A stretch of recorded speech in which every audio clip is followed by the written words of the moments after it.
Hey guys, Mr. Smejkal here. We're going to talk about blood spatter. Here's the packet I sent home, and I want to go over just a few things that maybe will help you do it at home and be successful. Hopefully you guys were all able to line up the supplies that we needed for this that I did post on Classroom, okay? Now we're going to use a tool here called a Buddha board, which is one of the things that's been keeping us busy on quarantine. And it's a board that's kind of used in art class for painting. But you can see if I simulate a blood drop from straight up, all the circles are fairly round, okay? So now when we measure length and width, remember we're going to look for tails, but there are no tails on those ones that are from straight up. Now if I take, and this is just water, if I take water and I flick it, now you notice that the tails are showing up, and the tails, remember, point in the direction of travel.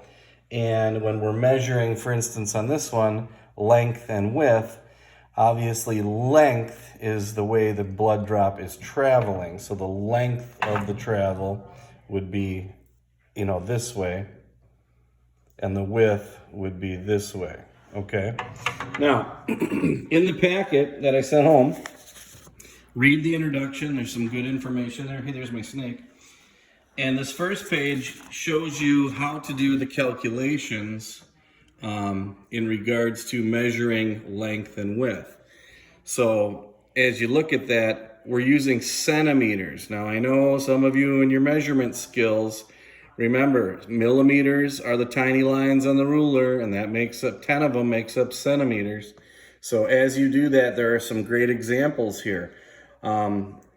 One of the tools that you can use is Desmos, and when you're calculating out the width and the length and you get that number 0.55, you go into Desmos, which is a math website, find the calculator, and you're going to find the arc sine of 0.55. Arc sine is actually the negative of sine on some of those calculators and computers. And then when you calculate that properly, you'll get a 33-degree angle, okay? So if you're having trouble with that, here's some examples. Here's a perfect 90-degree drop. That would be a blood drop from straight up. Here's one with a little more of an angle, 33-degree angle. And then another example with a 26-degree angle. So play with the calculations. You have to be fairly accurate in your measurements. And remember, those lines are millimeters, but you're measuring in centimeters and then finding the arc sine. I noticed in the book assignment on chapter 11, question 7, a bunch of you got this one wrong. I think you may have switched around the width and the length when you did your calculations. The correct answer for number 7 should be right around 34 degrees of an angle. So if you did get that one wrong, go ahead and take a peek at that. Now, why is this important?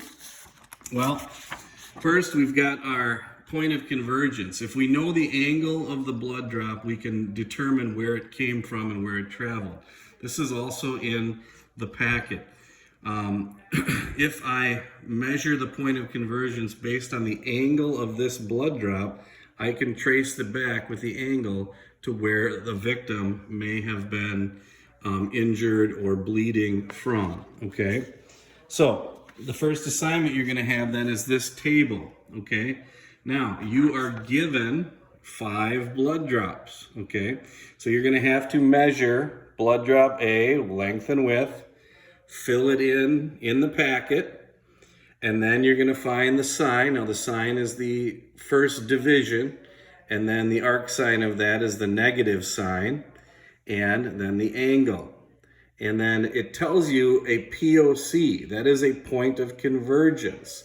So blood drop A is 32 inches from where it came from, okay? So what you need to do then, that'll come into play in the next activity, but first you're just going to measure the drops, fill them in, and then fill in the angle at which they're traveling, okay? Once you get point of convergence done, and all the angles, you should be able to graph it.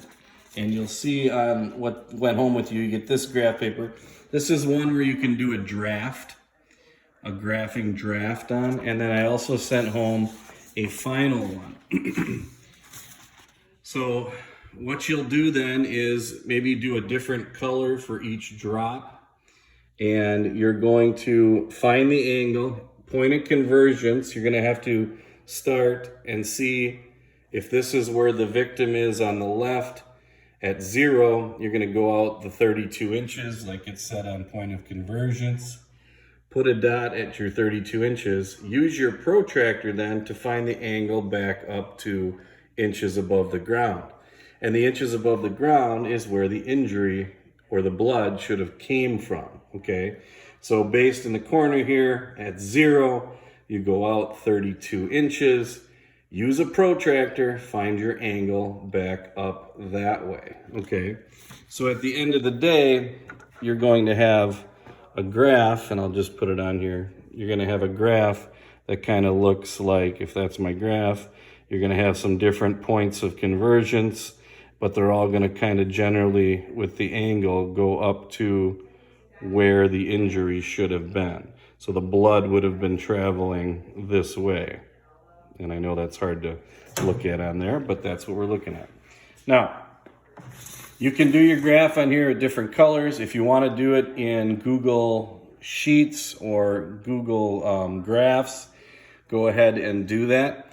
The next step is part 2 on this. I also did send you a protractor that you can cut out and use. And again, I'll show you how to use that in a second as well. The next thing is to do this physically on the ground, and what I would like you to do is, with the data you have, take your drops and you can either cut them out or cut something out that is the same size. And what you're going to do is literally do the stringing method, they call it. You're going to put the drop on the ground and you are going to run a string from the ground up to the wall based on the angle that you recorded, and then take a picture of it and send it to me. Now, I just put down a couple duct tape drops based on distance of convergence there, point of convergence. So I took drop A, I measured out 32 inches, and I placed a piece of duct tape there. And then I used my protractor here, which I'll show you how to do. My paper protractor. I then find the protractor, I put the center in the middle of the drop, and I try to get to 32 degrees of an angle, and you can see there's my 32 degrees, and if I back that off, you can see there is where the point of convergence is. Now, based on what you did in your graph over here, if your point of convergence was so many inches off the ground on your graph, let's say it was 45 inches off the ground, you can then, using the stringing method, actually visualize that and where, if we follow the angle up with the string, how high off the ground is that? We can measure from here to the ground, and it should match up with kind of what you put on the sheet here, okay? So, a little bit of work, a little bit of fun. You'll have 5 strings coming off for 5 pieces of yarn coming off the ground, and that will go up to the wall. Now, they may not all meet in the exact same place, but remember, wounds and injuries aren't exactly the same either. If it's a gunshot wound, it might be a very large wound with lots of blood, high velocity, things like that. But that's kind of the project here. So you're going to send me a picture of your stringed up methods with your measurements, which should kind of coincide, with your graph you're going to do either here or on a Google Sheet, and then finish the packet that I sent you if there's any questions or anything like that. That's my dog. Say hi, dog. All right, my dog didn't want to say hi, but anyways, that's what we're doing. If we can, we may have the test on Monday the 13th, but it might be delayed till Wednesday the 15th, depending on what we get loaded into the computer and stuff like that. So, all right. I hope you guys are well. I hope you guys are safe. Enjoy the blood spatter lab. Try not to murder anybody this weekend. And if you do, dispose of the bodies properly. Just kidding. Miss you guys. Bye.